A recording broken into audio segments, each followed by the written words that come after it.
ইতিমধ্যে Khulna medical college হাসপাতালে কিন্তু মোবাইল চোর ধরা হয়েছে। এই যে মোবাইল চোর, এটা কিন্তু যে সমস্ত রোগী বাইরে থেকে আসে অসহায় হয়ে, হ্যাঁ অসহায় হয়ে আসে, তাদের কিন্তু মোবাইল চুরি করে এবং তাদের যা নগদ পায় সেগুলো কিন্তু চুরি করে।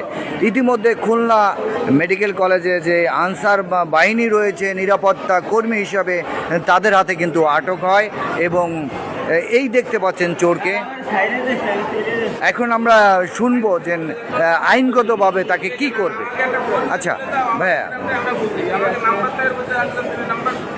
সরকারি অর্থে আটক করা হয়েছে এবং আমাদের যে আইন প্রক্রিয়া আছে সেগুলোর হাতে আমরা একটা মোবাইল টিমকে দিয়ে দেবো থানাকে, এবং যে ব্যবস্থা নেয় সেই আপনার নামটা বলেন। আমার নাম Mohammad Zakir Hossain, answer service commander, Khulna medical college.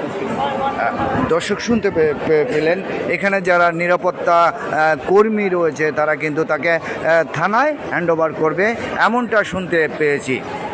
দর্শক, এই ছিল আপনাদেরকে জানার মতন খুলনা মেডিকেল কলেজ হাসপাতাল থেকে। যে যেখান থেকে দেখছেন ভালো থাকবেন, সুস্থ থাকবেন, আল্লাহ হাফিজ।